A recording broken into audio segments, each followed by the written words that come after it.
Sparks City Council meeting of January the 8th, 2018, with a roll call, please. Mayor Martini, absent. Council members Abbott. Here. Lawson. Here. Smith. Here. Bybee. Here. Deere. Here. Acting City Attorney McCormick. Here. And Acting City Manager Kreutz. Here. Thank you. We have a quorum. Okay, if you'll all stand for Pastor Steve Bond from the Summit Christian Church for our invocation today. Welcome, Pastor. Thank you. Please bow. Father, I want to thank you for the incredible blessings that we have as we begin 2018. We drove here on roads that are well maintained. This morning I was able to swim at Alf Sorensen, where I've gone for 20 years, a beautiful community facility that's available to us in this amazing city. Father, thank you that we live, for the most part, in safe and very desirable communities. Father, as we begin 2018, I pray that each of the individuals on the team that's appointed by you to lead this city, I pray that they would begin with a spirit of gratitude, thanking you for all of the blessings that have come upon our city. Father, the recession is in the rearview mirror for the most part. People are moving in droves into our community. Businesses are opening. And it's a phenomenal place to live.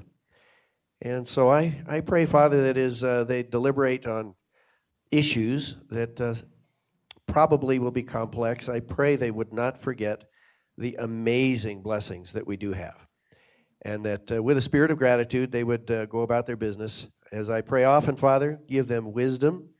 And Father, would the decisions that they reach consensus on, would these decisions be in alignment with your purposes?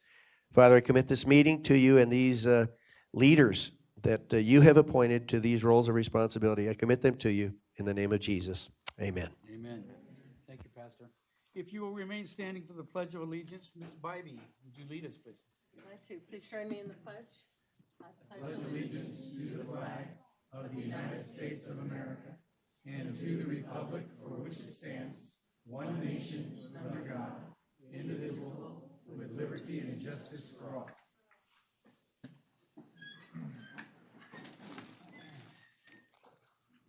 Okay, just so the people in the audience know, our voting system is not working, so you'll hear ayes and nays. And also, our request to speak is not working, so give me a high five and we'll try to keep you in order, okay? Okay, public comment. I'll open up the public comment. If anybody wishes to speak in the audience, and I do have some cards, fill out a card for me, please, and we'll get you down here to talk. First up is Lisa Jansen for 39 North. Where'd you go? Hi, Lisa. Welcome.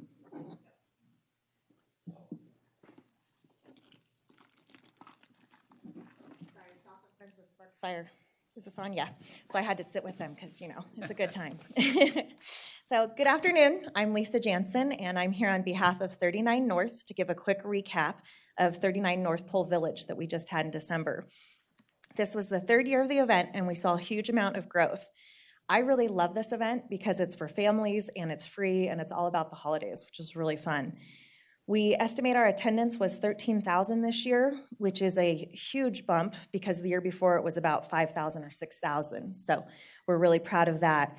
Social media was huge for us this year. We had 306,000 unique people see our information on their news feeds on Facebook, and we had 16,000 respond saying they were either going or interested in the event. This year, you'll be proud to know, Thole Fence Company won the Griswold Challenge. They are a Sparks business.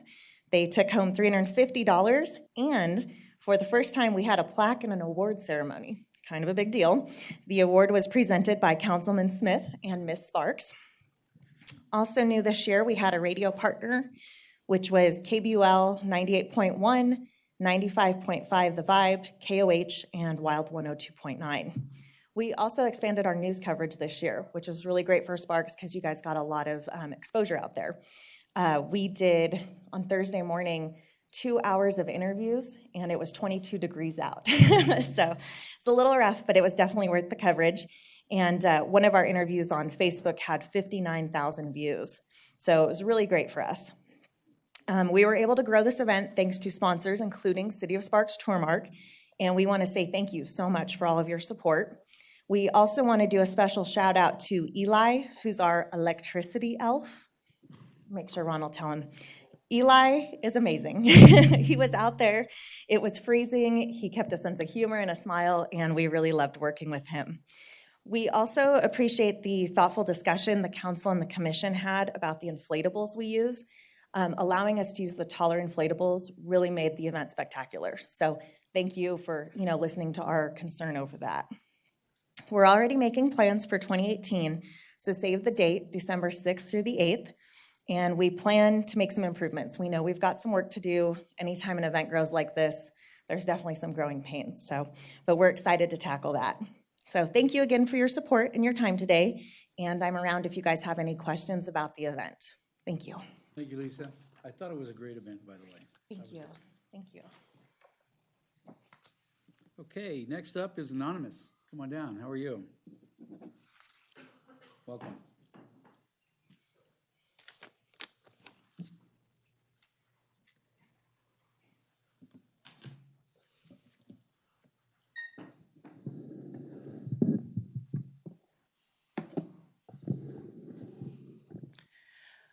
I'll just pick up where I left off.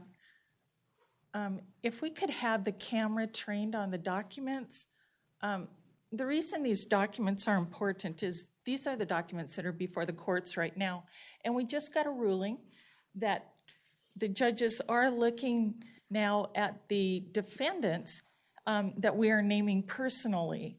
Before, the defendants were looked at by the courts as individuals and part of a council such as the Sparks City Council. And so that's been a favorable ruling for us survivors of domestic violence, because now we can look to get damages from your personal assets. Heidi Shaw is the court administrator for the city of Sparks. And this is the NRS statute, which she is willfully and knowingly, without authorization, committing by destroying the domestic violence court case files in the municipal courts. Today, Chris Hicks, if the agenda is correct, Chris Hicks, the district attorney for Washoe County, will be speaking on the Child Advocacy Center. Chris Hicks is married to Nicole Michello, and she was a private attorney in Las Vegas. And in that capacity, she was working in the 8th Judicial District Courts.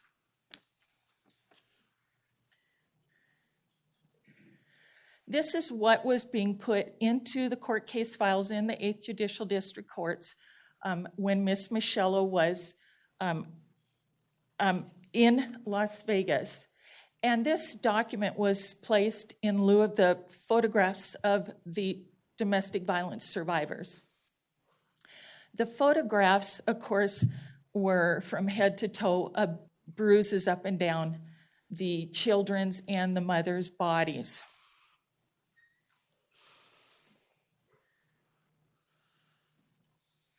And this you've already seen. This is the database that is being illegally concealed from the, as far as we have investigated so far, from attorneys, it's being concealed from judges and justices, and now we have reason to believe it's being concealed from the investigator who was hired by the 8th Judicial District Court. His name is Brett Sagafsky. He is Barbara Sagafsky's son, and he too is not aware in our initial investigation. Nicole Michello is now, it's not going to show up, is now working as a Child Advocacy Center director. She controls that, and she continues not to look into the concealed database, again, which conceals the names of the fathers and the husbands who are domestically violent to us survivors of domestic violence. Thank you for your time. Thank you.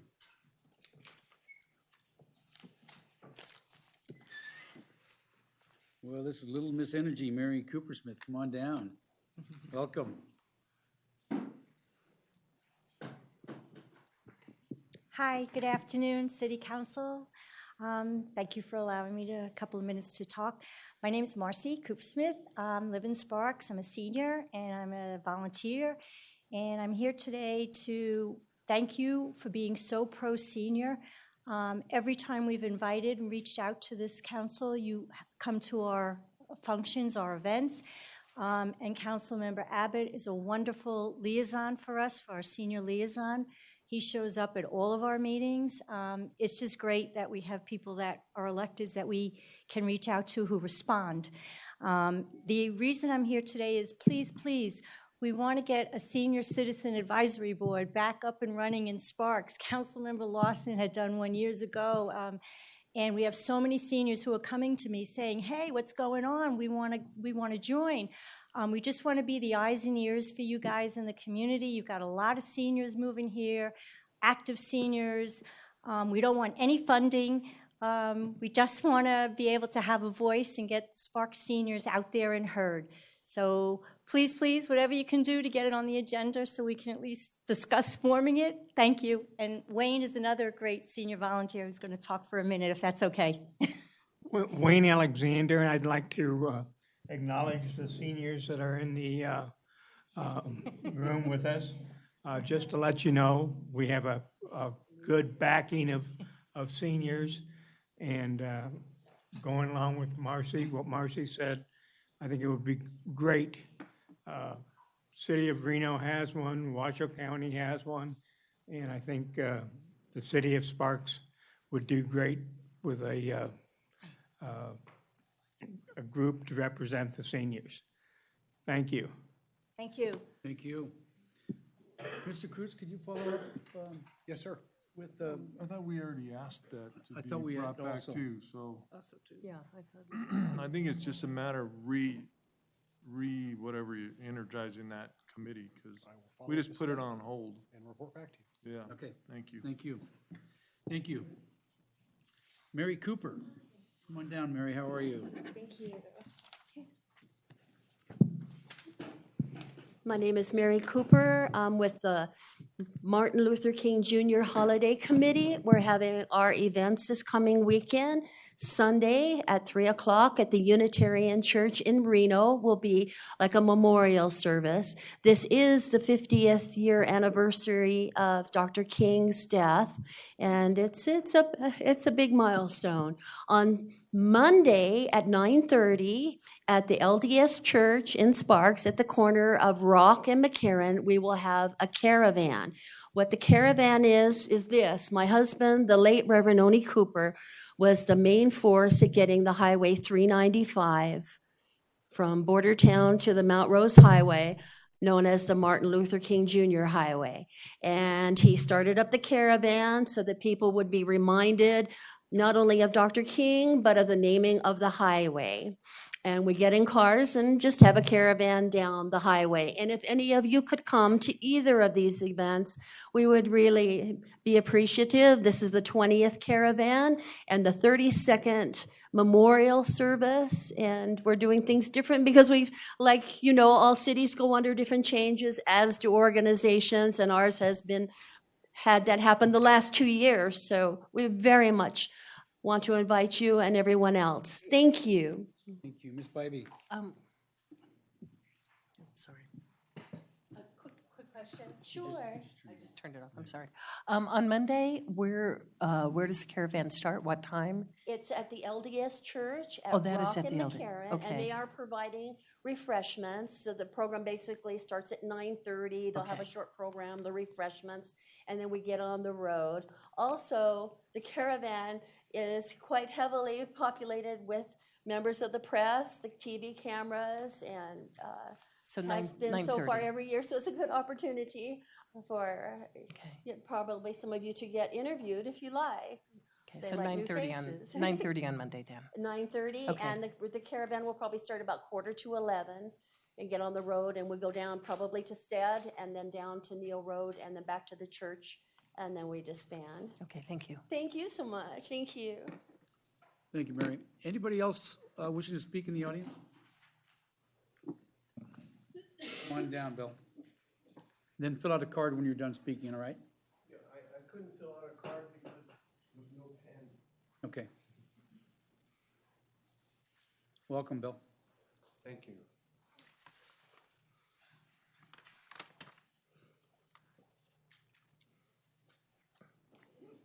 Mr. Mayor-to-be, council members, I hope you all had a nice holiday. I'm here to talk about the Los Altos Top of the Mountain project, which I've talked about many a times here. I believe this time the developer will get the approval of the committee, will get the approval. I really do. All I'm asking is that you please take a hard look at it when the time comes. I really do. Thank you very much. Thank you, Bill. Anybody else in the audience wishing to speak? Okay, seeing none, we'll bring it back to the council. Number 5, approval of the agenda. Move to approve? We have a motion from Mr. Lawson and a second from Ms. Bybee. Any further discussion? All in favor say aye. Aye. Opposed? Passes unanimously. Okay, number 6, minutes. Consideration and possible approval of the minutes of the regular Sparks City Council meeting of December 11th, 2017. Anybody want to pull anything? Okay, Mr. Abbott. I'll move to approve the minutes. Okay, we have a motion from Mr. Abbott and a second by Mr. Lawson. Any further discussion? All in favor say aye. Aye. Opposed? That passes unanimously. Thank you. Okay, announcements, presentations, recognition items, and items of special interest. First of all, we have a proclamation for the National Radon Action Month. Is somebody here? Come on down, have a seat. Welcome. I'll read the proclamation and then give you a chance to speak. What is your name? Susan Howe. Susan Howe, thank you. Okay, City of Sparks proclamation. Whereas many Sparks residents don't know about radon, yet need to know for the safety and health of their families, as radon is a colorless, odorless, naturally occurring radioactive gas that is the primary cause of lung cancer among non-smokers. The second leading cause of lung cancer in smokers, and whereas the U.S. EPA estimates 21,000 people in the United States die each year from lung cancer caused by indoor radon exposure, and lung and bronchitis, is it bronchus? Bronchus. Cancer killed more people in a year than any other cancer. And whereas radon kills more people than secondhand smoke, drunk driving, choking, drowning, or home fires, and whereas any home in Sparks may have elevated levels of radon, even if neighboring homes do not. And living in a home with an average radon level of 4, I can't say that word, picocuries per liter of air. I know my limits, so I wouldn't even try. Liter of air poses a similar risk of developing lung cancer as smoking half a pack of cigarettes a day.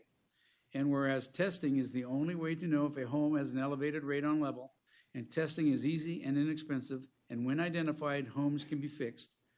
And whereas University of Nevada Cooperative Extension, the Nevada Division of Public and Behavioral Health, and the U.S. Environmental Protection Agency support efforts to encourage all Sparks residents to test their homes for radon, mitigate elevated levels of radon, and have new homes built with radon-reducing materials and features. Now, therefore, Gino R. Martini, Mayor of the City of Sparks, Nevada, do hereby proclaim January 2018 as National Radon Action Month. Thank you. So what do you got to say for yourself? It's not necessarily myself, but for our program, and thank you for this opportunity to educate everybody about radon and talk about National Radon Action Month. This proclamation and your support of our efforts in this area are important, especially important for all that you mentioned in the proclamation. Because testing is the only way to determine the radon level in a home, the Cooperative Extension is offering free radon test kits this month and next month to all Nevada residents. Normally, the test kits cost $10 a piece, so it's a significant savings. Test kits are available at the Washoe County Cooperative Extension Office. It's at 4955 Energy Way. And we've also partnered with Sun Valley General Improvement District and the Incline Village Recreation Center this year, and we're always looking for new partnerships to distribute kits. We're also doing 3 radon presentations in Washoe County, and one of them is at Verdi Community Library on January 17th, February 7th at South Valley's Library, and February 24th at Northwest Reno Library. I think there's one more, but I can't remember right now. We are doing free test kits at those presentations. And although only 9% of the homes that have already tested in the Sparks area have found elevated radon, it can occur in any area and any zip code. 89432, 89431, and 89441 have at least 14% of the test results have found elevated levels of radon. Every home can be completely different. It doesn't matter, again, about the zip code or your neighbor's home. But luckily, radon can be reduced with radon mitigation, and so there is a fix. In Washoe County, at least 29% of those people or those homes that have found elevated radon have been fixed. I'd also like to let you know that in 2018, hopefully, the 2018 building codes will be determined with amendments and code acceptance throughout, and this may come down to your board regarding it, but I was invited to be part of the committees to determine these amendments and codes. I hope greatly that we can adopt the Appendix F of the International Residential Code, which allows for radon control methods in all new homes. And this would protect all the new residents of these homes from future lung cancer, and it's a prevention to lung cancer. And each of you, well, not each of you, but most of you have received a free radon test kit in your packets. And if you can't use those, please pass them on to your neighbors or relatives or friends because as I stated before, the cost. And every home needs tested for radon, and that's our hope. For more information, we have a hotline. It's 888-723-6610, and we have a website, www.radonnv.com.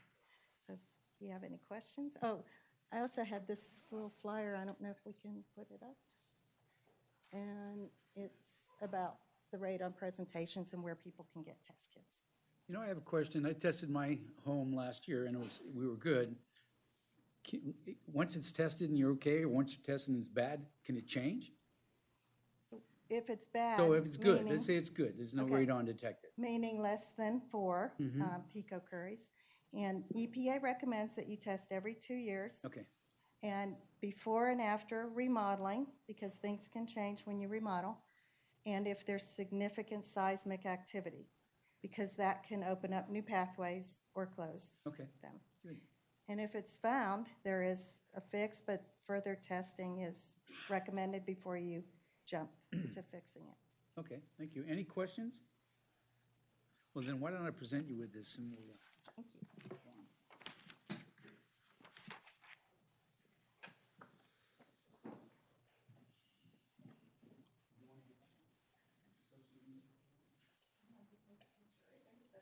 But sure, thank you. you want to come down here? I can go down. Perfect. We're gonna do this and then we'll try to get her in the picture also. Come on.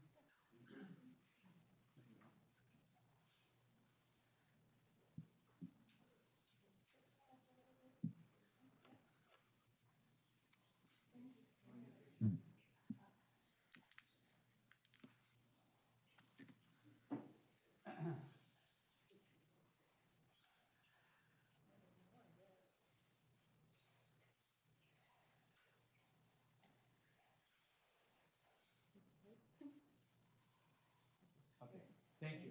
Thank you very much. Appreciate it.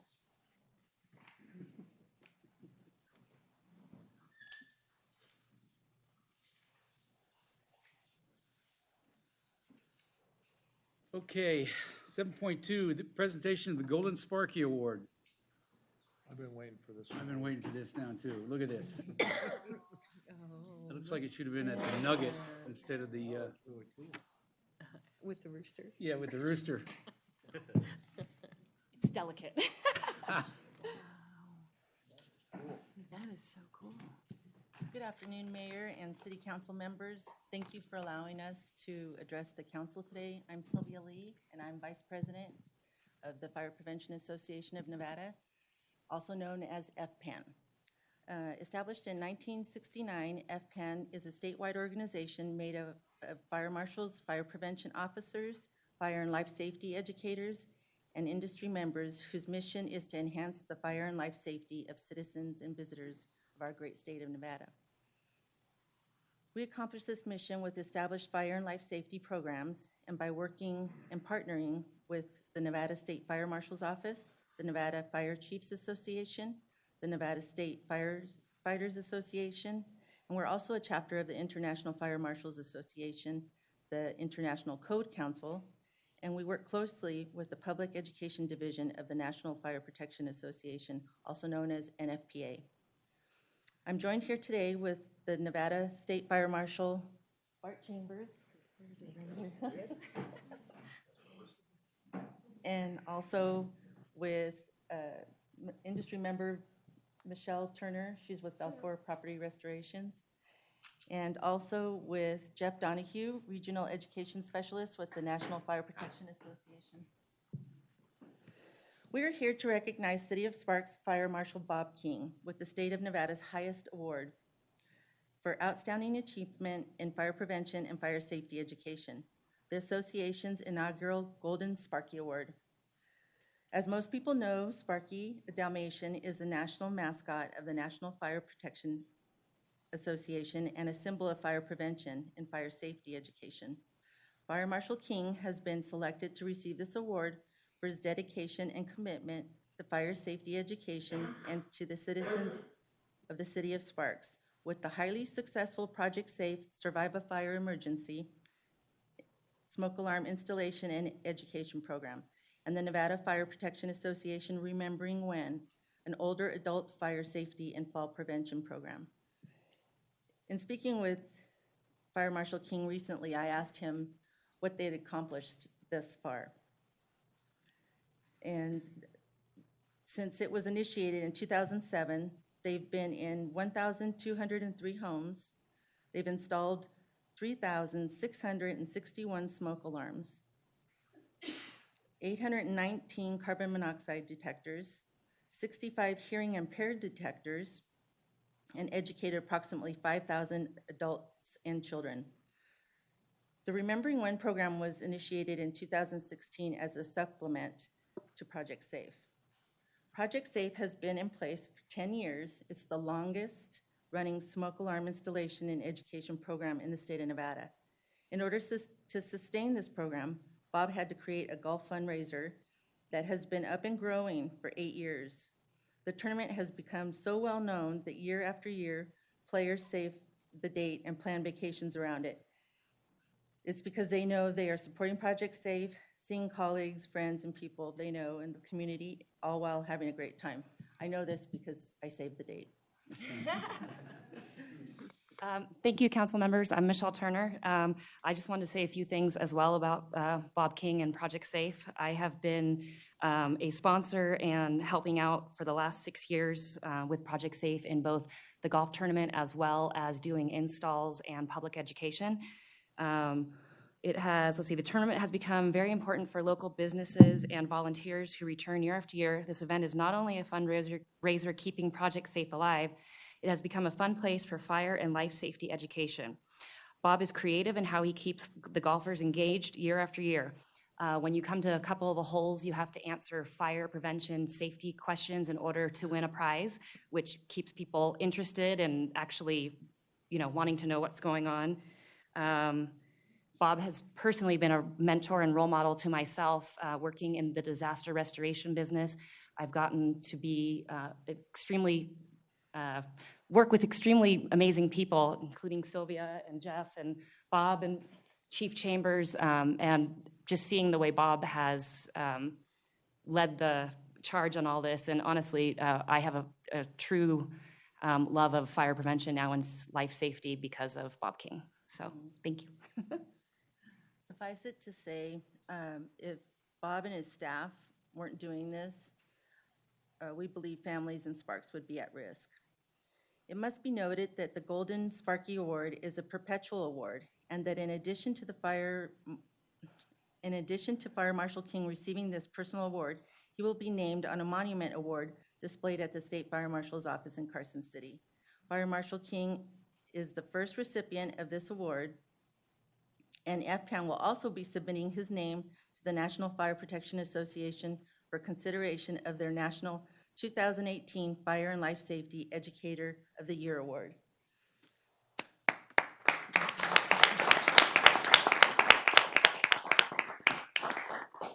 At this time, I'd like to ask Bob to come up. Please join me in recognizing City of Sparks Fire Marshal Bob King.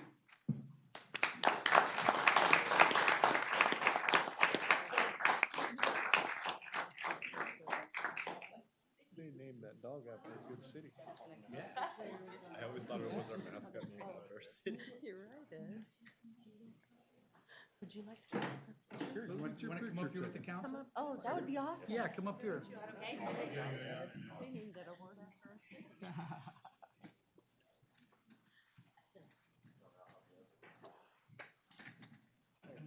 gotta take care of your elders. I got you. Get over there. Named that dog after the right city. Come on up here. Come on up.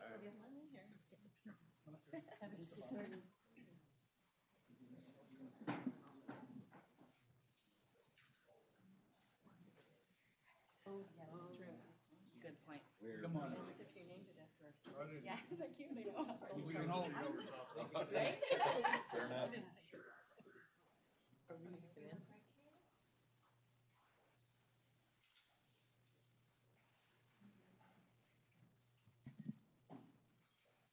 One more.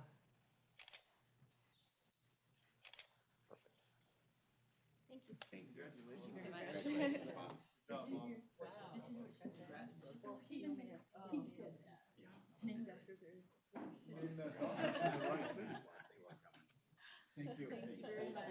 Thank you.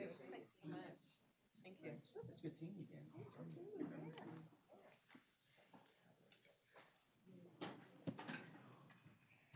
Is it rotating or does it get that? I bet it rotates. It's beautiful. It's a perpetual, yes. Well, Bob, give us a couple words of wisdom here. Great, it's a great job. Oh, thank you very much. It's been going on for quite a while now, so. It has. The program has been going on for 10 years now, which is amazing, and we're still getting calls daily. The phones are still ringing. We still fill each month with Project Safe installations and education in the community. So it's still out there. We still have many, many more houses to get to, in our opinion. This year, we're probably going to set up a couple different big weekend installations as well, and going down certain neighborhoods that we know that really, really need it. So, but right now, I'd really like to thank the Fire Prevention Association of Nevada and NFPA for this prestigious award and recognition of the Sparks Fire Department Project Safe program and Remembering When, NFPA Remembering When program. That program just started 2 years ago, and it's the older adult fire and fall program, fire and fall safety for older adults. And it's one that we want to continue to go along with Project Safe Forever as well, because we think it's another very, very important program for safety of our older adults in our community. Our Project Safe and NFPA Remembering When programs really would not be successful without the hard work from many people, many people. I would also like to thank all of the businesses such as the Belfour Property Restoration and many of the other ones that have donated and volunteered for installations and all of the events that we have had for many, many years. And I'd like to thank the city manager and council for continuing to support Project Safe and Remembering When program for our community, because we feel it's really, really important. I'd like to give a really big especially thanks to the staff of Fire Prevention for all of their hard work and dedication, coordinating the installations, conducting the installations, and educating our citizens about fire safety in their homes, in our community. A lot of the staff is here right now, and it's really their hard work out there in the field that makes this all happen. So a really big thanks to them. And this program is a free smoke alarm, CO detector, hearing impaired detectors program for our community. It's at no cost. They just need to call our office to schedule. It's meant for older homes in the city of Sparks, the ones that were built prior to 1994, where they only had probably one smoke detector in the house. And now we go out and we install smoke alarms in every sleeping room and centrally located in the hallway, as well as carbon monoxide detectors, which is another very important device to have in your house. And then we give education to them as well. So we continue to advertise this, and we really want it to continue for a long time to come. Bob, you should be very proud of the success you've had in this program, honestly. We charge for all this. Zero. I said Make sure that gets out there. Yeah, I said it was a free program to anyone that calls up. Absolutely, no Mr. charge. Derrick. If somebody wanted to right now have this, what would be a number they could call? They would call our office at 353-2266 and just give us the information, their house and their number, when they would like us to come out, and then we schedule it on a monthly basis to go out and install. Thank you. Good job. Okay, any other? Just one. Ms. Bybee. I'd also like to, having gone out a couple of years, I'm not a golfer, but going out to the golf tournament and supporting that, I would like to thank all the businesses and individuals who have made it possible for you to fund the program because of their support of the golf tournament. It was amazing to see the amount of different businesses and just individuals who, like she said, mark it down every year and go out there out at Red Hawk and have a great day of golfing and raising funds for this. So an incredible program, to have free smoke detectors and to have the community support behind that, I think is doubly important. And thank you for the work that you do. Appreciate it. Thank you very much. Thank you. Any other questions or comments? Bob, thank you. You should be very proud of what you did.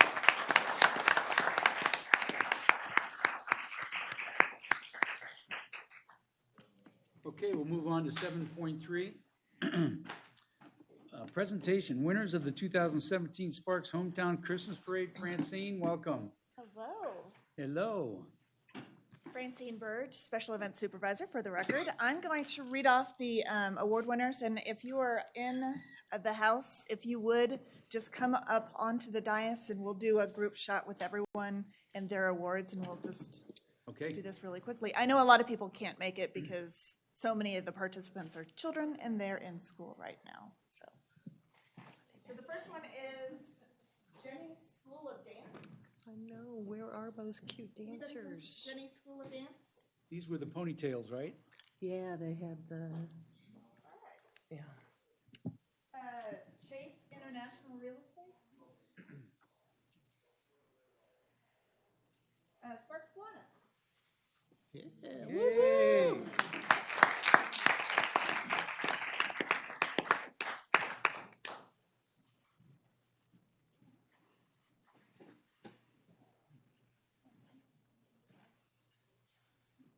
Do individual pictures, Francine? Yeah, we're gonna we'll see what else is here. We're gonna do You want individual. each groups? You want Each group?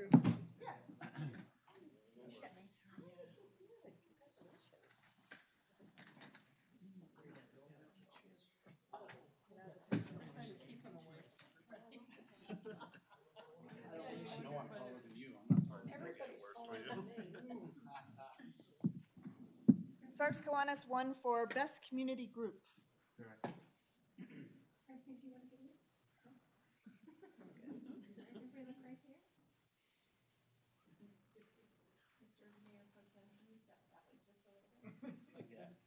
I can fall that way.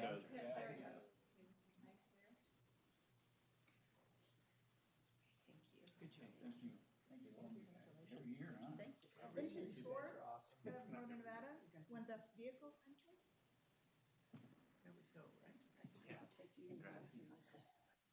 Best Animal Entry was Washoe County 4-H Horse Program.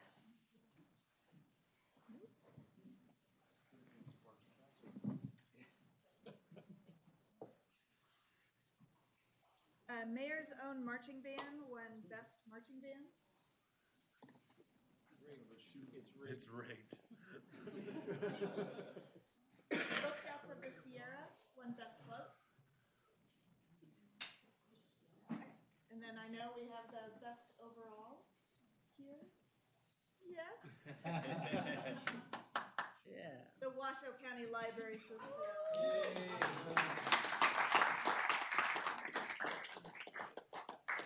You guys did just such a fabulous job. I'm so glad. It's a team effort for sure.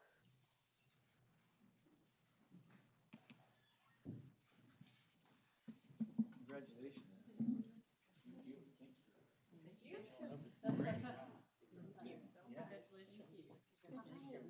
Let's get you right in the middle here. Right in the middle roles. Okay. I'm three of us. That's right, I can sit Okay. down. We're totally yes. Yeah. You were. So nothing wrong. I need to go. Okay. Everybody look right here.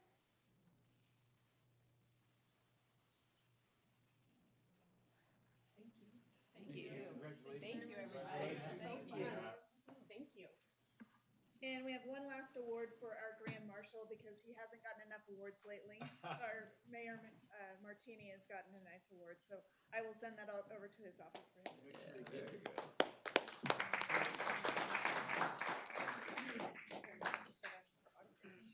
I know. And he'll probably be charging for it. Well, congratulations to all the winners, and the parade every year just amazes me how many people come out there, whether it's cold or not, and usually it's cold, so it's always a great time. Okay, we're gonna move on to the Washoe County District Attorney, and you heard his name earlier, but welcome, Chris. Welcome. Thank you.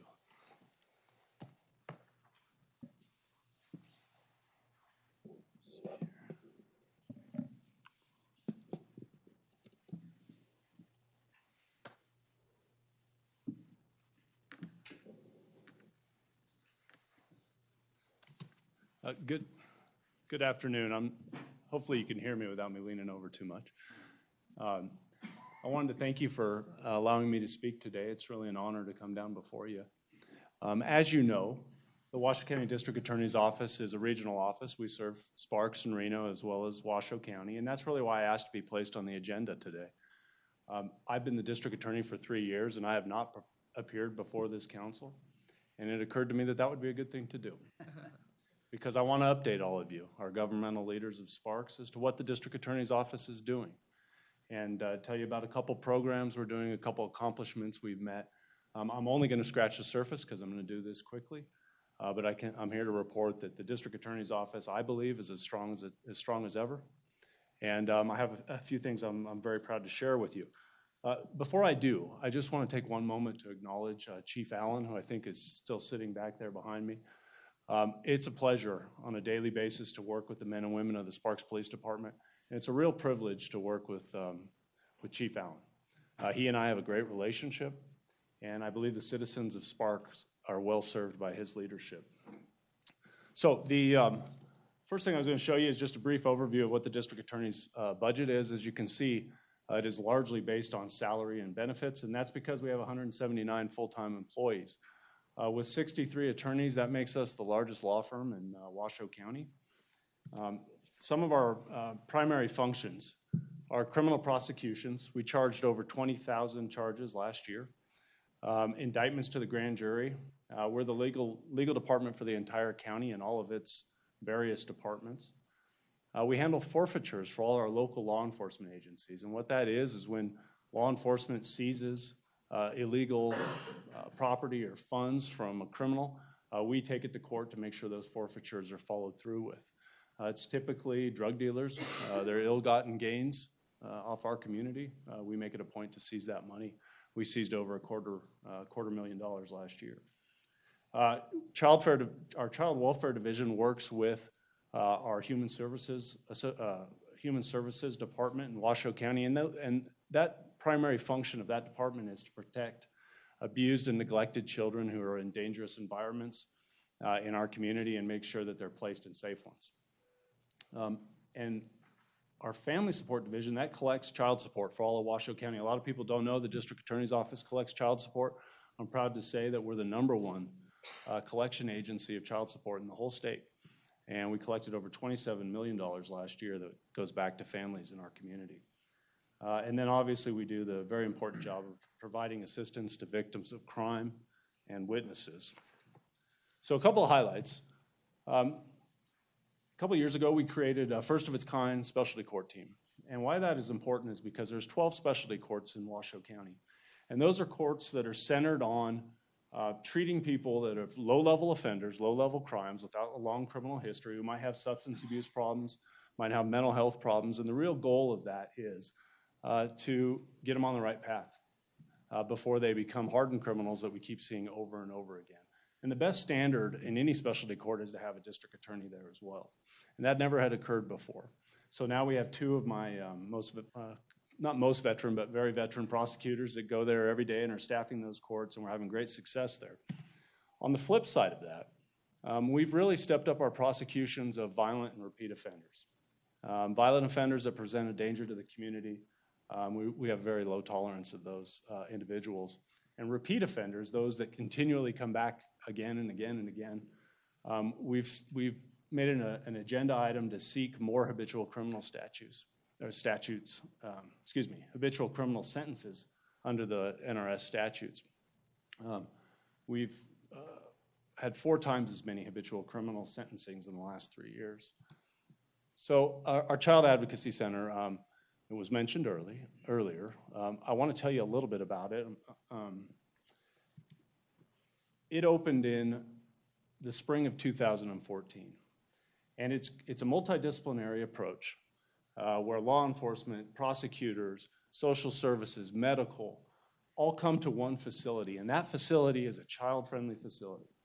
So when a child who's been a victim of these horrible crimes, which are typically child sexual abuse, that's what we see the most there. We also treat child physical abuse. They're walking into a home environment. They're not walking into a police department. They're not walking into a hospital. And once they're there, they're only subjected to one interview. They're not being repeatedly interviewed, but repeatedly re-victimized about what happened to them. And I just can't tell you how successful it is. I could speak about it for hours. It is dramatically changing the way we approach those cases in this community. And it is protecting the kids in our community. And at the same time, we're wrapping our arms around the children that have been victims in our community. We couldn't do it without our partners who are on the lower left side of the screen there. Sparks Police Department has been fantastic in working with us at the Child Advocacy Center. So I want to give you an example of just some of the product of what happens at the Child Advocacy Center. This is an individual by the name of Valentin Corrales.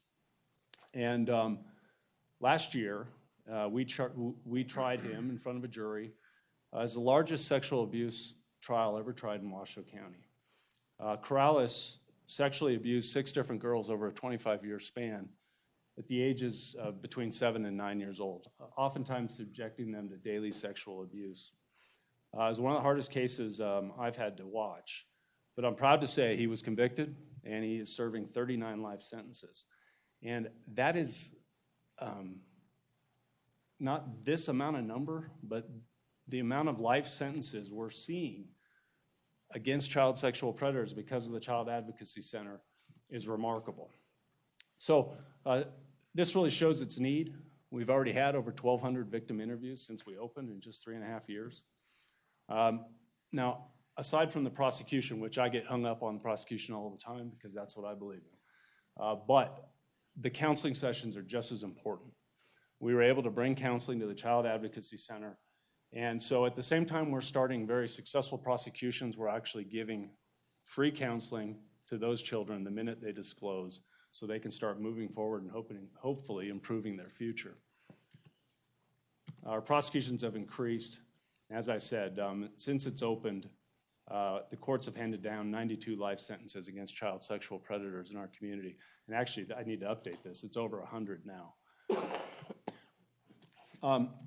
The next highlight I just wanted to quickly touch on is we've created some new victim programs, including using therapy dogs, but These two is our early assignment and domestic violence early intervention program, and they're premised on the notion of when, for example, the Sparks Police Department hands a case over to the DA's office to be completed, that we make sure there's a seamless transition between the police department and the DA's office with victims. We don't want victims to fall through the cracks. We don't want victims to be uninformed. So we are reaching out to them the minute we get the case. Now, this is particularly important in domestic violence cases. Those are some of the most difficult cases to prosecute. But because of this new program, we are, again, within a day, reaching out to victims, telling them about services, telling them we're there to help them, making sure that they don't fall back into that cycle of abuse, and also improving the investigations. So both those programs have been proven to be very successful. Outreach to the community is really a cornerstone of my administration in the DA's office. It's important to me that the community knows exactly what we do. It's important to me that they know the successes we have and what we can do to help them. So it's not uncommon to see me out doing things just like this because I'm very proud of what we do. I want the community to know about it. The last highlight I'm just going to touch on is, as you all might know, as the district attorney, it's my job to determine if an officer-involved shooting is justified or not. That's a tough decision. No, it's not a tough decision, but it's a tough job. But especially nowadays, because the scrutiny of these types of cases are at such an alarming height. And so I thought, you know, I don't want the community just to take my word for it when I say, look, I've looked at it, it's justified. And so what we started doing is creating these public reports. And so anybody can go to our website. They can pull up one of my reports. They're lengthy. And in those reports, I include facts of the case. I include witness accounts. I include the law that controls my decision. They're oftentimes 20 to 30 pages long. And so a citizen can go and look, and if they don't want to take my word for it, they can read it themselves. And I've found very positive response from this. People appreciate the transparency. People appreciate the ability to see what that part of my job is. I had a video. I'm going to skip that. It's on my website if anybody wants to see it on the main page. And it gives kind of more of an overview of the DA's office. But that, in a very small nutshell, is what we're doing over at the DA's office. I'm happy to answer any questions you might have. And as always, it's a pleasure to see you all. Questions or comments? Chris, thank you for the report. I know you guys are busy. Unfortunately, you're busy. Good point. Yeah, but good job. Thank you. Thank you. Okay, let's move on to consent items. Anybody want to pull a consent item? If not, looking for a motion? Ms. Bivey? I'd like to move to approve consent items 8.1 through 8.7. Second. We have a motion from Ms. Bybee and a second from Mr. Dare. Any further discussion? Seeing none, all in favor say aye. Aye. Opposed? Passes unanimously. Okay, moving on to general business 9.1. Consideration, discussion, and possible appointment to the Regional Planning Governing Board for a 3-year term from the following pool of applicants listed in alphabetical order: Donald Abbott, Charlene Bybee, Christopher Dare, Ed Lawson, Gino Martini, and Ron Smith. Mr. Kreutz. Good afternoon, Mayor Pro Tem, members of the City Council. For the record, I'm Neil Kreutz, Assistant City Manager, in position today to pinch hit for our City Manager, Mr. Driscoll. The item before you today is a reappointment. Councilmember Lawson's position termed, if you will, December 31st of this year. So we have an opportunity to refill that position. I understand that it is Councilmember Lawson's desire to continue serving on the Regional Planning Governing Board. No one asked me, but yeah. Absolutely. We don't want to ask you. I love that board. And It's so very important. we do need to keep our seats filled, so we're asking for you to effect that today. Okay, any questions or comments? Mr. Dare? I'll make a motion. Sorry, motion. I move to reappoint Councilmember Ed Lawson to the Regional Planning Government Board for a 3-year term, which will expire on December 31st, 2020. Second. We have a motion from Mr. Dare and a second from Ms. Bybee. Any further discussion? One comment. I happily second that motion. It's been very valuable to the city of Sparks representing representing the city on the Regional Planning Governing Board. Especially since he will be the longest-serving member that we have on the board, he brings more history than I have and than Mr. Abbott have. And with Mayor Martini not on the board anymore, I think it's important to have some history behind the decisions we're making on a regional basis. So I appreciate that. But I'm still older than you. You just have more seniority on this board. So I will, anyway. Okay. I- Any further discussion or comments? Seeing none, all in favor say aye. Aye. Opposed? That passes unanimously. Thank you. Okay, 9.2, consideration, discussion, and possible approval of reactivating the city's membership in the National League of Cities for calendar year 2018. Payment not to exceed $7,816. Mr. Cruz. Again, Assistant City Manager Neil Kreutz, pinch hitting for the vacationing City Manager, Mr. Driscoll. We had a number of you that attended the National League of Cities Conference a few months ago and came back with a conversation about perhaps re-upping, if you will, or rejoining. We did drop out during the Great Recession as we were looking for ways to save money. What we have brought in front of you today is our expected cost to sign up again. It would be $7,816. It's an item that's not currently in our budget, so the way we structured this today was for if this is something that you want to do, we're asking for you to direct the city manager to go ahead and find the money in the budget. He would then work with our finance staff to see if we can chase up that $7,800 and send them a check for what would be our 2018 dues. Okay, any questions or comments, Mr. Dare? I just like to say how important it is that we're at the table when it comes to our state. There's not a lot of voice from up here in the north, and there's a lot of voice from the south.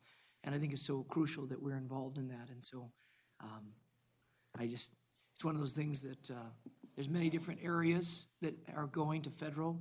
And as the federal make decisions, sometimes we don't realize how much they affect us on a regular basis. And so our involvement is crucial. That's what I say. You know, and there's several benefits to the citizens who live in Sparks by being a member of the National League of Cities also. Okay, any further questions or comments? Looking for a motion. Okay, Ms. Bybee. I move to reapprove. I move reactivating the city's membership in the National League of Cities for the calendar year 2018 with the dues payment not to exceed $7,816 and direct the city manager to identify funding for this unbudgeted expense. Okay, we have a motion. I'll second it. Mr. Abbott. Okay, we have a motion and a second. Motion from Ms. Bybee, a second from Mr. Abbott. Any further discussion? Seeing none, all in favor say aye. Aye. Opposed? Passes unanimously. Thank you, Neil. 9.3, consideration, discussion, and possible acceptance of the report on the Regional Bike Share Program from Regional Transportation Commission. Miss Amy Cummings. Sit up there, Amy. Yeah, come on. I want to get a Amy. good look at you. Welcome. Thank you. And Amber. I forgot Amber, too.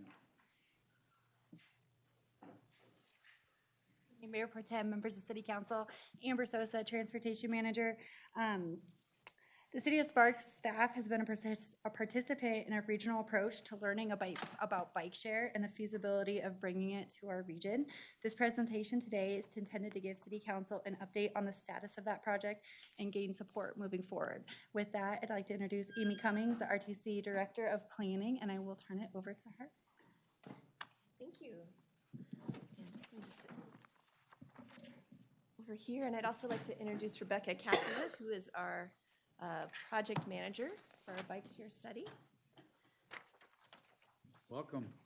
Thank you so much. We appreciate you speaking with us today. We're seeking your input today on what you would like to see for the region for bike share. Back in 2015, we did a feasibility study. There have been new bike share operating models come on the scene since then. In August, we had a community forum to re-engage potential stakeholders and identify that, yes, there is still support for bike share in the community. And we are communicating with the legal teams of all the jurisdictions. We had an industry forum back in November to invite different vendors in to talk about their different operating platforms so we could identify what was the best fit for our region. And the RTC Board in November directed staff to visit the jurisdictions and seek your input on what you would like to see for your community. Our purpose is to identify the preferred operating system. There are a few different types out there, and Rebecca, I believe, has handed to the clerk a handout that compares some of the different trade-offs of the different systems. For our industry review forum, we had 6 companies come and participate in that. And what we heard is that we are an excellent market for bike share. Companies really want to come here and be a part of our community because we have such a strong special events and tourism-based market and thriving downtowns and urban communities right next to our downtown. So that makes this a very good market for them. And again, we appreciate City of Sparks having a member on our evaluation team. This is an overview of the companies that were here. Again, these are some of the major national names that you've seen: B-Cycle, Lime Bike, Spin, NOA Technologies, OFO, and PBSC Solutions. This was a 2-day workshop where each vendor came in and answered questions and did a demonstration. And there are 3 different types of systems. Station-based are the ones where you have a large fixed dock where people have to check the bikes in and out at a particular location. It is implemented with public funds, and that's something that RTC would apply for a grant and administer that. There's a smart bike system, which is very similar. We kind of lump these two together a lot of times, but you can have any designated bike rack for people to check the bikes in and out with a smart bike system. Again, publicly funded, and RTC would likely administer this type of bike share program. And then there's Dockless, which is the new operating system that's only been in the United States for the past year. And this is where people can, they call it locking the bike to itself, which when you release your credit card, the bike back wheel basically locks so you can't ride it anymore. But it doesn't have to be locked to a bike rack, so it can really be left anywhere. And those are privately funded, so there's no upfront capital costs on the public entity side, and that is administered and regulated by each jurisdiction. So RTC would have a very minimal role in a dockless system. And as we compare some of the different pros and cons of the different operating systems, for the Smart Biker station base, we're going to have a longer startup cost or startup period. RTC would apply to a grant that would begin eligibility FY18, so October of this year, FY19. And then we would do a procurement to identify what vendor would be selected for that. It would have a smaller service area. We'd have really just a focus on the downtown Sparks and Reno and UNR areas. And it would have bikes parked at specific locations, and it would be operated by RTC. The dockless system, again, since you're not limited to those specific bike racks, could have a larger service area. And it would have a shorter startup time because that would really be up to the jurisdictions to identify those permit requirements and get that going. Some of the concerns that we have heard is that there's the potential for bikes to be left in the public right-of-way, parked on the sidewalk, and things of that nature. So those are certainly concerns that you would want to take a look at in any permit requirements or franchise agreement requirements. And our review panel did identify, again, the pros and cons of both systems. I won't read everything here. But the things that they liked about the station-based or smart bike are protecting that public right-of-way and having a very sturdy, high-quality bike. And the folks who recommended the dockless systems really liked that quick startup time and the larger service area. And, of course, the no upfront capital costs from public entities. So the RTC board has directed RTC staff to go ahead and start working on a grant application through the TA Set-Aside program. There is a call for projects open now through the end of February, and with both RTC and NDOT. So that could be for a smart bike program. It could also be for a bike helmet program, bicycle parking, and outreach and education. So if there's a decision not to just only go with a dockless pilot program, this grant could still supplement with other ways to make that program successful. And we were directed to come seek input on a dockless pilot program. And we've heard particularly from City of Reno, they're very anxious to get a dockless system up and going. To pursue this, we would really recommend a regional approach. Certainly, it can be done jurisdiction by jurisdiction, but that could be confusing for members of the public who want to ride their bikes. We would suggest defining, again, what are these potential risks, coordinate those permit requirements, and have an outreach initiative, which RTC certainly will be willing to support. The team recommended a limited term, perhaps as, just spring to October. That's what Lake Tahoe did last year, is just have a summer season pilot program. After that, the bikes were removed, and there's an evaluation process of how well that worked. Phase in the number of bikes, so we don't have 5,000 bikes coming into our community all at once, to phase that in over time. And again, to be consistent with those permit requirements. So again, we're here to seek your input on what you would like to see for City of Sparks. We have been working with your staff. I know City of Reno is also reaching out to your staff to get that conversation going about a dockless program. And we'd also like your feedback on the grant application on the RTC side. So that concludes our presentation, and Rebecca and I are here to answer questions that you may have. Okay, questions or comments? Mr. Dare? We got to see this when we were in North Carolina, in Charlotte, and it was pretty cool.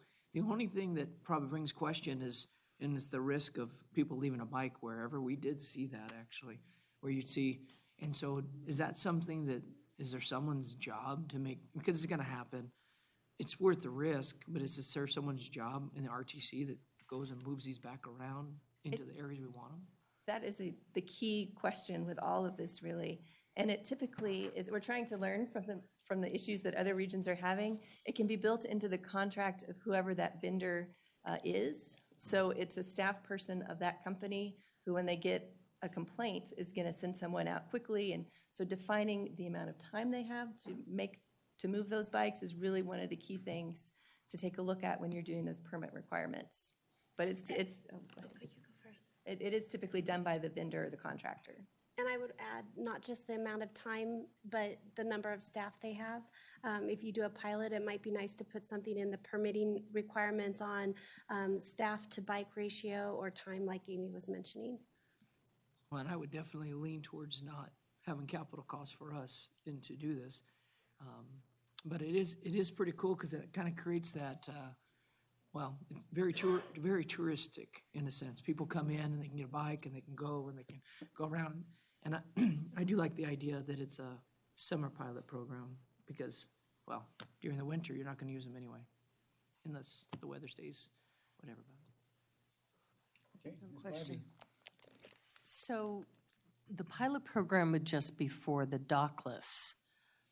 On the station-based, on the other, doing the smart biker station-based, is that contingent on a federal grant? Are we still looking at that? And is that not something that would pilot? The pilot is only for dockless, am I correct? The pilot would be for dockless because that's where the companies are typically willing to bring their bikes in and then take them back out. If we put in federal dollars and the local match to buy the equipment, I think we'd want to have a commitment that we're going to keep that operating since we have made that investment. And to fund the ongoing operations of a station-based or smart bike, we would be relying on sponsorships. So we would have private sector sponsors helping us fund those ongoing operations. Okay, so your thoughts are by doing the pilot with the dockless to see if that does work as an alternative to looking at the station-based and smart bike, that if we do the pilot, we can see how that works. And if it is something, and obviously if it creates too many other issues, the other options would still be something we would look at. That's correct. And we wanted to visit each jurisdiction because we didn't know what the thoughts were in terms of whether you were interested in a dockless pilot program. So certainly the station-based is an alternative to that. There are some communities that have both operating at the same time, so that's something that we're looking into. There's certainly pros and cons with that as well. And with the grant, as I mentioned, there's some other things we can fund with that to support a dockless system, like bike parking and bike helmets, helmet kiosks, and partnerships with bike shops to distribute those. Okay, so you are looking into that on the federal side of it, those options, because some communities do have possibly both. The ones that have both are typically ones where they started with a station-based and a dockless has come in. Okay, because dockless is the newest. Yep, correct. As Okay. far as I've seen, there hasn't been a dockless system program started and then a station-based coming in or smart bike coming in. So they've been using the dockless to help build upon their infrastructure that they already have.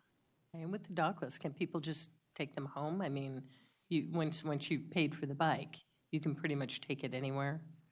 You have what they call geofencing. So if it's up to this board or any of the jurisdictions that want to have it, if they don't want to go past this marina, let's say you want to encourage bicycle riders from the Reno to downtown Sparks, you can set parameters on where the bike can go.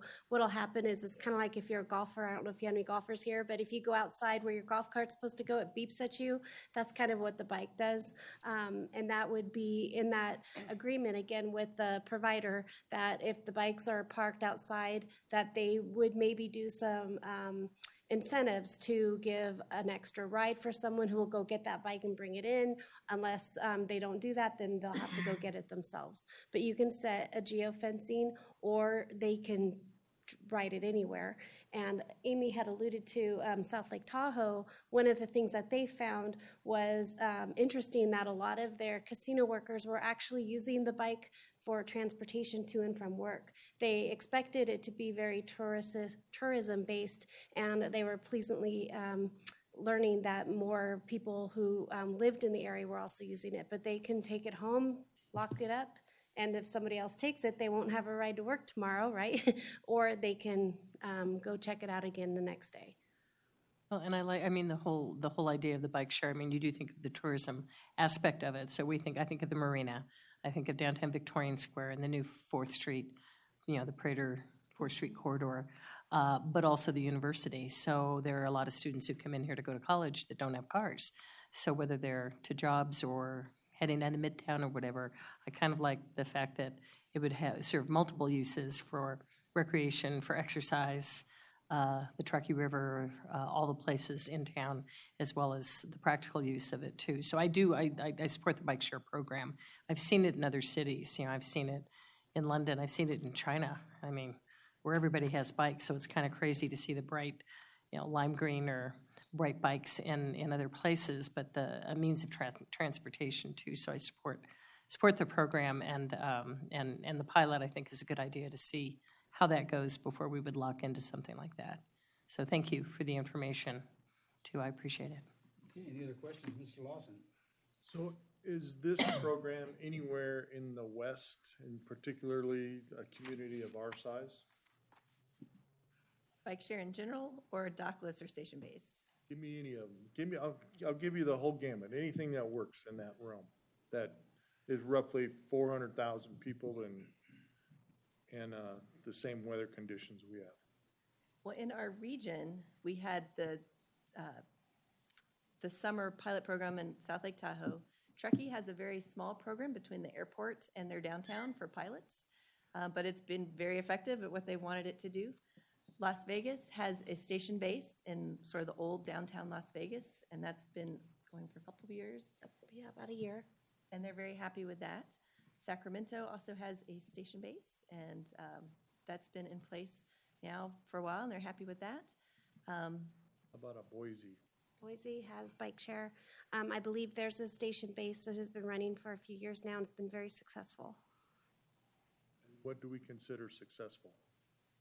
I don't have the numbers in front of me, but they set some goals based on ridership, and they have been meeting those goals, and they are using it year-round. It doesn't stop in the winter, and they've been seeing not just tourism, but also residents riding and people using it for work because they use it in their downtown area as well. They also like to think of it as first and last mile for transit users to help with that last extension. If you want to go somewhere and you don't have that, the bus doesn't go out, they can use it for their first and last mile as well.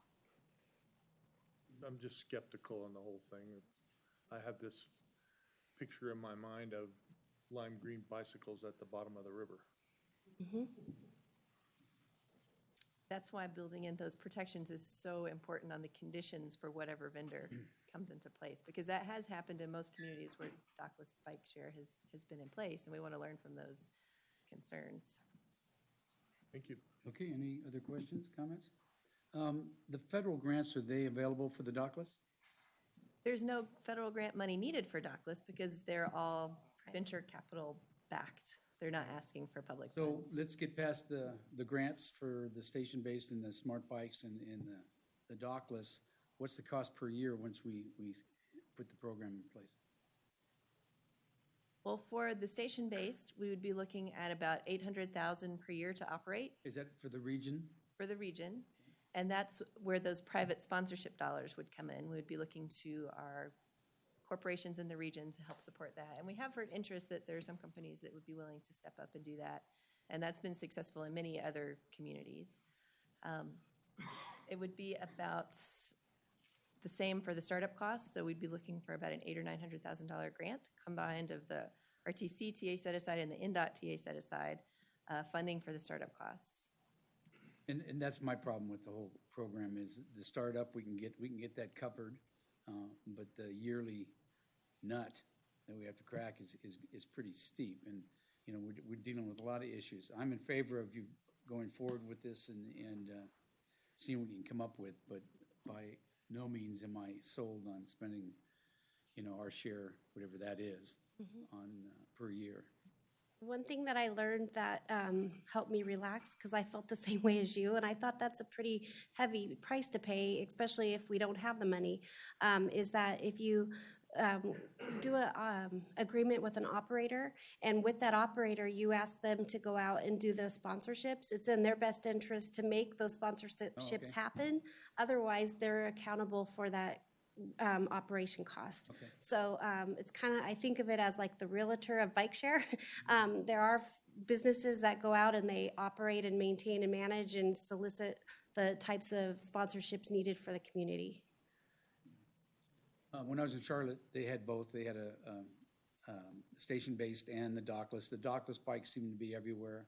Didn't bother anybody, but I took pictures of it just to show you. Ed? So there's no cost to the city of Sparks in this? Just for the operation. There could be some regulatory costs and the Yeah, so we development. gotta clean up bikes out of the river and pick them up off the sidewalk and that kind of stuff. But there's no cost annually to us. Correct. Thank you. Okay. All right, any other questions or comments? Okay, we're looking for a motion to accept the report and give them direction on what we want to do. Anybody? Mr. Dare? I don't mind moving, I'll move to accept the report, and it would be nice to actually have the spring, what word am I looking for? The trial period, so we can see what it even does. And that, from my understanding, it doesn't have any cost to us to do that. So it seems like the risk for us is just, we go through it. So that'd be my motion, is that we try it on for size and let it be something that doesn't cost us anything, and then we can see if we like it or not. Okay. I'll second that motion. Okay, we have a motion from Mr. Dare, a second from Ms. Bybee. Any further discussion? You know, we talked about this program with John Erickson, I don't think he's here, 4 years ago or so. So it's been around a while, and I know they're improving it, so. Okay, Real quick, Mr. would Abbott. Would we be able to get the pilot up this year, or are we looking hopefully this year or later? I think that would be the goal, but it's really going to be coordination between Reno and Sparks and Washoe County. We do have the legal teams getting together next week to discuss some of the issues and what that would look like. But whatever procurement the jurisdictions want to go through, I think those would dictate the timelines, but generally within a number of months as opposed to a number of years, which. so it's got to be basically 3-0 if we vote on what type of program we want, right? We can't have Reno and Sparks going dockless and the county going station-based. It would be confusing for the traveling public. Yeah. That all has to be. So it's got to be, everybody's got to be on board with this. Okay. All right. Any further discussion? Seeing none, all in favor say aye. Aye. Opposed? Passes unanimously. Thanks, Amy. Thank you. Okay, 9.4. Consideration, discussion, and possible approval to purchase 4 Zoll X Series defibrillators. Chief, Yes, sir. thanks for your help the other day. Oh, I'm glad to see you here. Good afternoon, Mayor Pro Tem Smith, council members, and Acting City Manager Kreutz. For the record, I'm Sparks Fire Chief Chris Maples. Before you today is item number 9.4, which seeks your approval to purchase 4 Zoll X Series defibrillators through the 2016 Aid to Firefighters Grant. You may remember that you approved the award of that grant at the June 26th, 2017 council meeting. These units will replace 4 aging defibrillators that don't have the capabilities to provide cardiac monitoring that we need for under our paramedic protocols. The cost of the 4 monitors is approximately $117,000, which includes $106,460 in federal funds and city funds of $10,647. And the funds for the purchase are available in the fiscal year 18 budget to cover the city's share of the purchase. With your approval of this agenda item, a purchase order will be submitted, and we should receive the monitors in approximately 90 days. That concludes my presentation, and I'm available to answer any questions you may have. Okay, any questions? Yeah. Mr. Lawson? This is kind of a no-brainer, Chief. I would think so. When you're talking about asking us to give up 8% to get those, it's no-brainer for me. Good Okay. job. Thank you. And acquiring the funds. Any other questions or comments? Okay, looking for a motion? Let me get a motion out. Go ahead. Okay. Mr. Abbott, you want to do it? Yeah, I move to approve the purchase of 4 Zoll monitors and related equipment from the Zoll Corporation for $117,114.10. Don't forget the 10 cents. Howard Sparks' share is $10,646.74. Okay, we have a motion from Mr. Abbott. Do we have a second? Second. We have a second from Mr. Lawson. Any further discussion? Seeing none, all in favor say aye. Aye. Opposed? Thanks, Chief. Passes Thank you. unanimously. Okay, 9.5, consideration of possible approval to reject the one responsive bid for the synthetic turf replacement field 7 and 8, bid number 1718-011. Good afternoon, Mayor Pro Tem and City Council members. For the record, my name is Brian Kaysen, Capital Projects Manager for the City of Sparks. I'm here today to approve the rejection of one responsive bid for the publicly bid synthetic turf replacement project for fields 7 and 8 out at Golden Eagle Regional Park. 3 bids were received and opened on December 20th, 2017, with a range of roughly $1.1 million to $1.6 million. After further review, 2 of the bids were deemed non-responsive. Both non-responsive bidders did not self-list, and one of them also did not include the second addendum. Self-listing is a requirement per NRS 338.141. The one responsive bid is over the available budget for the project. Staff is recommending rejection of the one responsive bid due to insufficient funding. With that being the end of my presentation, I'll answer any questions you may have. Questions or comments? You know, this is another good example of Sparks being wise with their money. If we can't afford it, we're not going to do it, and we send them out for the bid. Is that correct? Yeah, Okay. yeah, absolutely. Did you have something to So, say? Ms. Biden? yeah, I just, so we'll set up, we'll rebid again because the 2 that, and see where it comes in. And I agree with we can't go over the budget that we've allocated. I'm curious and obviously concerned about the timeframe of when, because we planned on trying to get the turf replaced because that's so critical to the use of Golden Eagle. Where does this put us timeline how far back will that push us, and will it present a problem with fields not being able to be used because of this? It's going to push the timeline of the project out a couple months. We are going to ultimately be bidding this month, or rebidding this month, and with opening the bids next month. So we did have a good timeline of when we wanted to get the project done and what the ideal time was to close down those 2 fields. We're figuring out a way to work around that. It's not ideal, but we will be building them hopefully as long as the next bid goes well. building it somewhere in the March and April timeframe, I believe, is what we're shooting for now. Okay, so just a As few soon as we months. possibly can to get through the process of bidding, council approval and all that sort of thing. Okay, so a few months behind what we Yeah, anticipated. yeah, so it does get us into more of the busy season, but we'll figure out a way to deal with that and lessen the improvisations of it. Perfect, thank you. Mr. Lawson? Mr. Dare. Mr. Dare? I think the question that, to follow up with hers, does this mean, are we running into using this field because of doing this? Is we have to shut down the field? During actual construction, yes, it'll be shut down, as at this point, we don't have it shut down.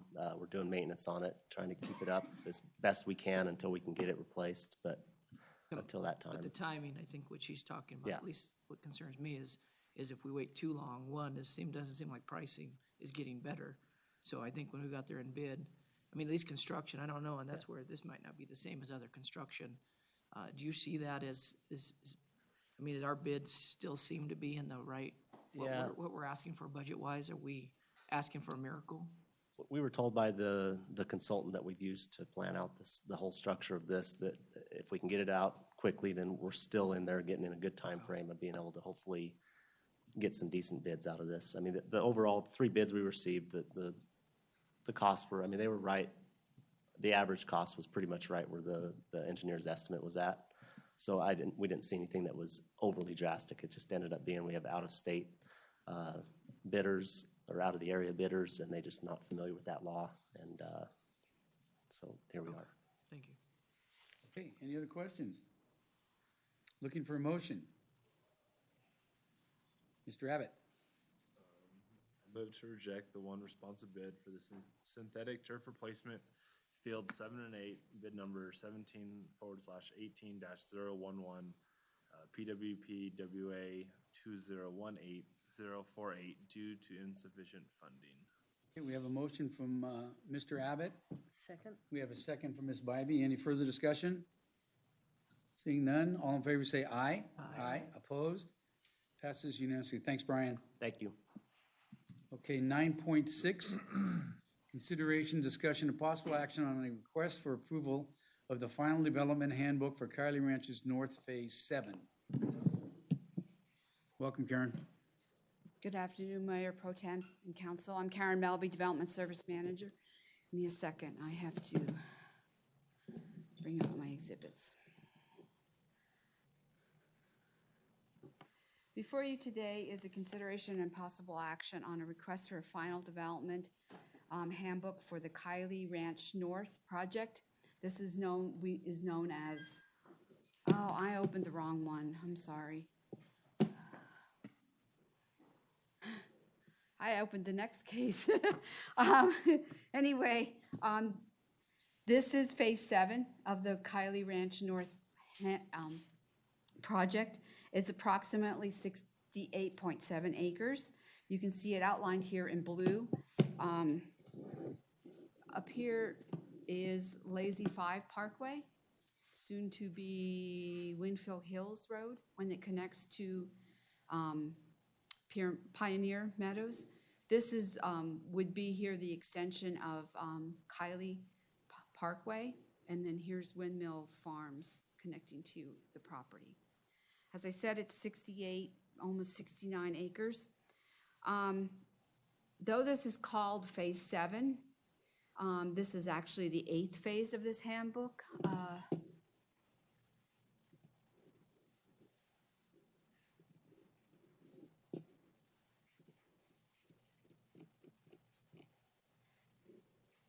You can see it's this parcel here on the thing. Down here, this would be Phase 8 that you reviewed a month or so ago.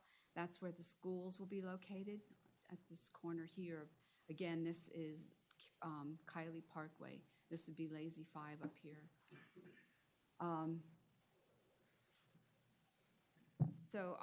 This handbook establishes the standards for the Phase 7, and here you can see Phase 7, this is Phase 8, and this identifies the other phases. We do have a couple gaps of phases that have not been recorded for this handbook.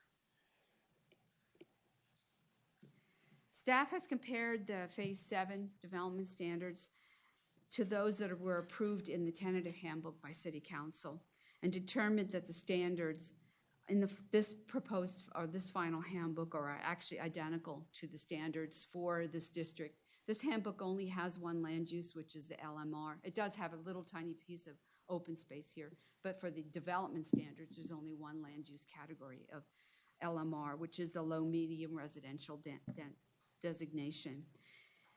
The maximum density in that designation is 7.9 units per acre, which is for single-family, detached, or cluster housing. The Phase 7 handbook does not propose any changes from the tentative handbook. Reviewing the 5 criteria that's in state law and also in Sparks Municipal Code. First one is, does not vary the proposed ratio of residential to non-residential. This Phase 7 handbook, there is only 66.7 acres of residential and 1.85 acres of open space. They propose no changes to that from the tentative handbook. The next criteria is, does not reduce the common open space. Again, the 1.5 acres is not being changed as part of this final handbook. There is no increase in the floor area proposed for the residential use, non-residential floor area. Obviously, that couldn't happen because this is all residential development, so couldn't change any non-residential land use. And the last criteria is there's no increase in the total ground area covered by the buildings, nor is there a substantial change in height in buildings. Again, this is only for residential. Future development plans would be reviewed through the mapping process. That would include looking at the elevations of the homes.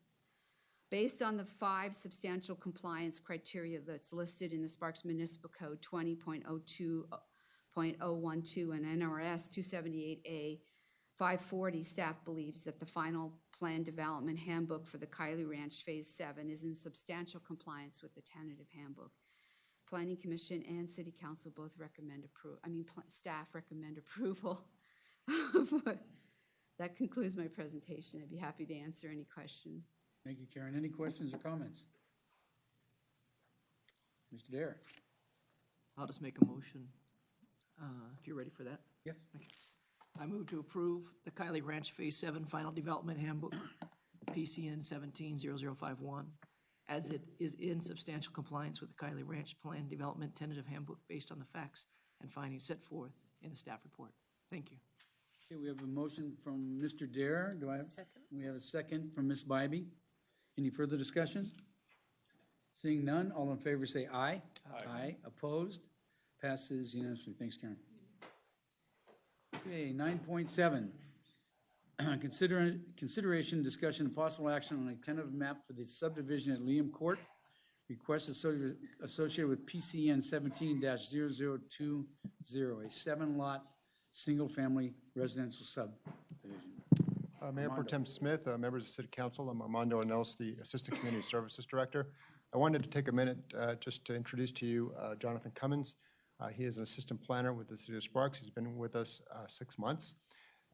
Jonathan had the foresight, if you will, about 3 years ago while he was working on a PhD in American Studies at UNR to contact us and inquire about an internship because he had taken an interest in city planning and planning-related issues. He actually worked for us on a part-time basis, 20 hours a week, unpaid for a year. And then Can we continue that? No? As a way of being able to gain some experience and familiarize himself and really determine whether he had an interest in this field. And then about 9 months ago, when a position finally opened up here, he applied and he was selected, and we're very glad to have him. During that period between when he interned for us here at the City of Sparks and when he came to work for us, he completed his work on his doctorate. So he is Dr. Jonathan Cummings. Holy mackerel. And so with that, this is his first case before the City Council. Thank you. Welcome. Yeah.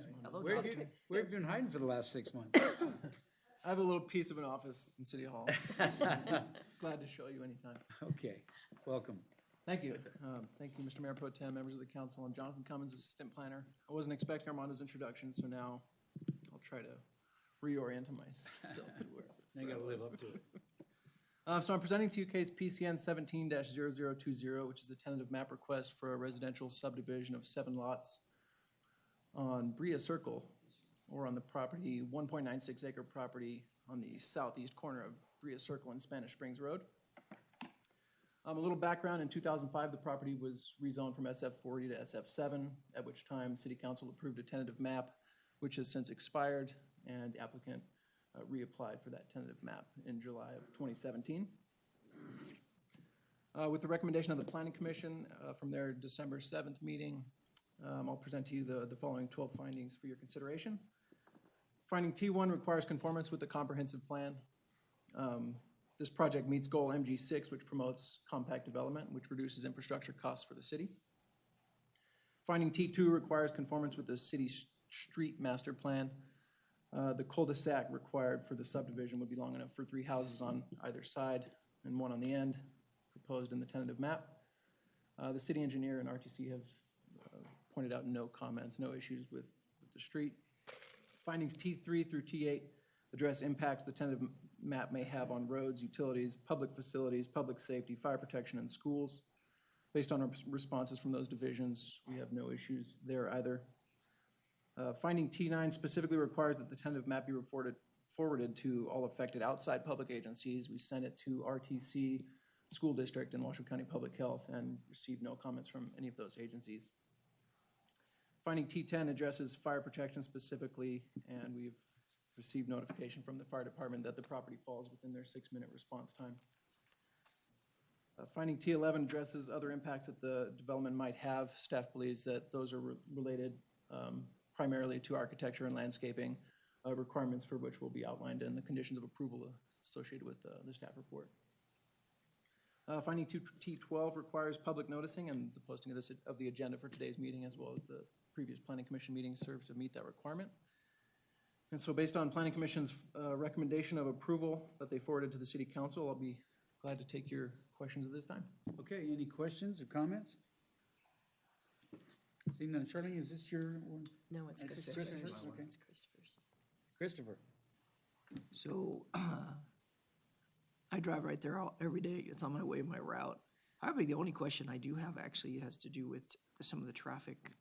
They've put up speed monitoring, one of those flash things right there as well. And I know that road they're talking about, people have asked if they're going to do, are you guys doing any improvements on that particular road? Probably my question. So I can't speak for the Community Services Director, but I would be glad to paraphrase what he has pointed out in previous meetings, which is that while he does have Spanish Springs Road on a priority list for future improvements, this 7-lot subdivision would not trigger those improvements to take place at this time. Thank you. Well, with that said, I move to approve the tentative map for the subdivision at Liam Court based on the facts supporting the 12 findings and subject to the 16 conditions of approval attached to the staff report. Okay, we have a motion from Mr. Dare. Is there a second? I'll second it. We have a second from Mr. Abbott. Any further discussion? Seeing none, all in favor say aye. Aye. Opposed? Passes unanimously. Thank you, Doctor.